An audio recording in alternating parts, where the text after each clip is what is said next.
Okay, we'll see how that goes. Yeah. All right. Well, we'll just thank you, Representative Jim Shaw, for joining us. Thank you so Um, much. we were talking a little bit before about how Oklahoma is so conservative, but you're having trouble getting these bills across because the leadership are not as conservative as the patriots would prefer they are. What are you hearing in the House? What are you hearing in the people's house? Yeah, I mean, definitely that is a big problem, and it's not necessarily a new one, unfortunately. So, to your point, when you mentioned earlier, I mean, we are kind of the reddest state in the union, and you would assume that strong conservative bills would have every opportunity to be heard in committee and to be heard on the House floor, and kind of not necessarily fast track, but certainly have some opportunity to be in front of people in this building for a vote. And we are seeing quite the opposite. I mean, for me personally, none of my bills even got heard in committee. They didn't even get a chance to be presented in committee and to get voted on there. And we're also seeing where some conservatives who had bills heard in the policy committee and oversight committee, because we have this new two-tiered system this year, got them through both of those layers, but then it never made it to the floor.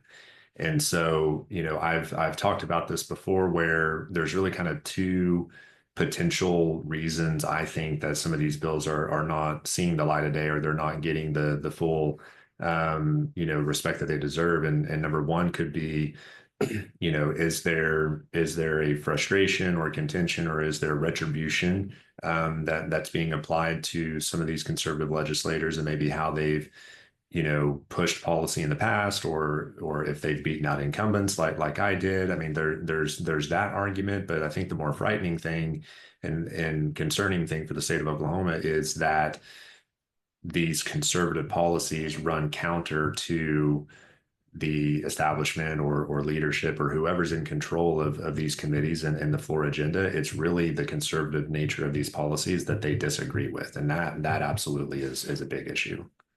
Well, especially because that's what the constituents of both you and them want. You use Correct. the word establishment, and as the national committee woman of the Oklahoma Republican Party, I see a lot of this in the party, and we're hearing terms like establishment and grassroots. What do you think the definition of those are, and what do you think people are talking about? I mean, at its core, to me, grassroots is very simply you're looking at the those in politics, those in a position of representative or senator or what have you, truly acting out the will of the people, and going and putting forth legislation and ideals, and behaving in a way that represents the values that the people that elected them there, to represent them. I mean, at very simply high level, that's what I believe grassroots is you were hired and voted in by a group of people. You should represent those people. On the flip side, I mean, some additional points there are, I mean, obviously smaller government. It should be a bottom up kind of organization here, or government here, where the people are controlling the movement and the policy and everything else. On the flip side of that, establishment is really, hey, I'm in this position of authority now, and I'm going to do whatever I want to do, irrespective of the people that hired me to represent them. They tend to always default to growing into more government, more budget, which means more taxpayer money, which means less money in your pocket. They're really blatantly very different and antithetical to one another. I completely agree. And you say they're top down.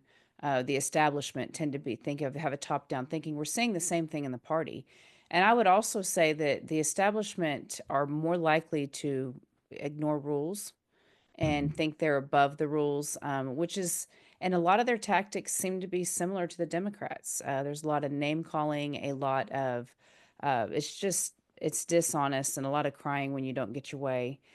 Doing things like, not allowing senator and representatives House and Senate bills to be heard because you don't like them or you don't like their Mhm. policies. And that's the kind of thing that is not for the people. And this is a government that is supposed to be bottom up.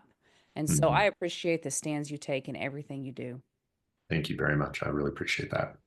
So Andrea and Tom, when you guys are watching, you got to move to Oklahoma. See, I found another rock star in Oklahoma, Jim Shaw. You guys, but we're seeing this across the country. This is a nameless, faceless movement, and I appreciate people like you that stand up and stick their head above the water to get shot at because we need it. We There's appreciate it. Thanks for plenty your of time today. shots. No, thank you so much. I appreciate the opportunity. Thank you.